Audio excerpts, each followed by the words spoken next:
Esther 3. After these things, King Ahasuerus promoted Haman son of Hammedatha the Agagite and advanced him and set his seat above all the officials who were with him.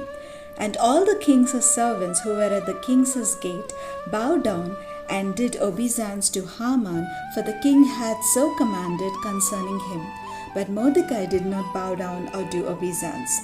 Then the king's servants who were at the king's gate said to Mordecai, "Why do you disobey the king's command?" When they spoke to him day after day and he would not listen to them, they told Haman in order to see whether Mordecai's words would avail, for he had told them that he was a Jew.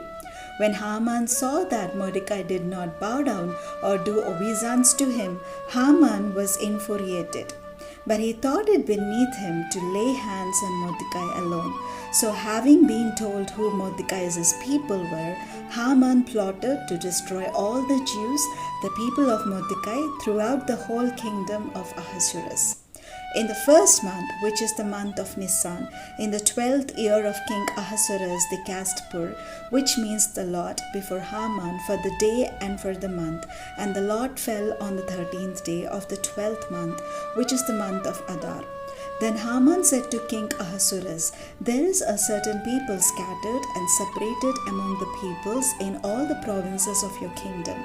Their laws are different from those of every other people, and they do not keep the king's laws, so that it is not appropriate for the king to tolerate them. If it pleases the king, let a decree be issued for their destruction, and I will pay 10,000 talents of silver into the hands of those who have charge of the king's business, so that they may put it into king's treasuries." So the king took his signet ring from his hand and gave it to Haman son of Hammedatha the Agagite, the enemy of the Jews. The king said to Haman, "The money is given to you and the people as well, to do with them as it seems good to you."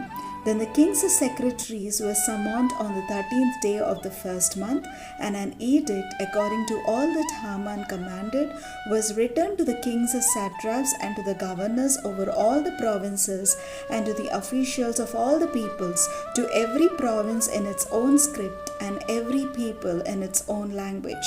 It was written in the name of King Ahasuerus and sealed with the king's ring.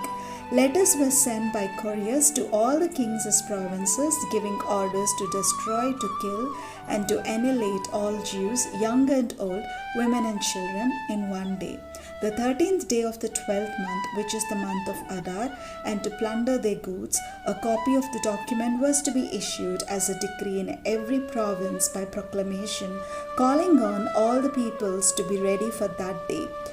The couriers went quickly by order of the king, and the decree was issued in the citadel of Susa. The king and Haman sat down to drink, but the city of Susa was thrown into confusion. Esther 4.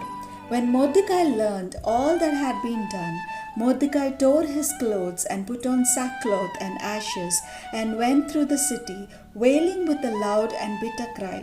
He went up to the entrance of the king's gate, for no one might enter the king's gate clothed with sackcloth. In every province, wherever the king's command and his decree came, there was great mourning among the Jews, with fasting and weeping and lamenting, and most of them lay in sackcloth and ashes. When Esther's maids and her eunuchs came and told her the queen was deeply distressed, she sent garments to clothe Mordecai so that he might take off his sackcloth, but he would not accept them. Then Esther called for Hathach, one of the king's eunuchs, who had been appointed to attend her, and ordered him to go to Mordecai to learn what was happening and why. Hathach went out to Mordecai in the open square of the city in front of the king's gate, and Mordecai told him all that had happened to him and the exact sum of money that Haman had promised to pay into the king's treasuries for the destruction of the Jews. Mordecai also gave him a copy of the written decree issued in Susa for the destruction, that he might show it to Esther, explain it to her, and charge her to go to the king to make supplication to him and entreat him for her people.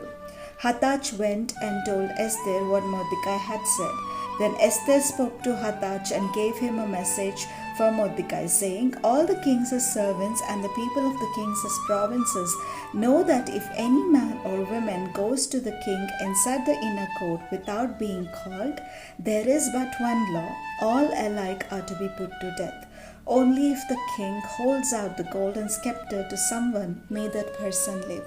I myself have not been called to come into the king for 30 days. When they told Mordecai what Esther had said, Mordecai told them to reply to Esther, Do not think that in the king's palace you will escape any more than all the other Jews. For if you keep silence at such a time as this, relief and deliverance will rise for the Jews from another quarter. But you and your father's family will perish. Who knows, perhaps you have come to royal dignity for just such a time as this. Then Esther said in reply to Mordecai, Go, gather all the Jews to be found in Susa, and hold a fast on my behalf, and neither eat nor drink for 3 days, night or day. I and my maids will also fast as you do. After that I will go to the king, though it is against the law, and if I perish, I perish. Mordecai then went away and did everything as Esther had ordered him.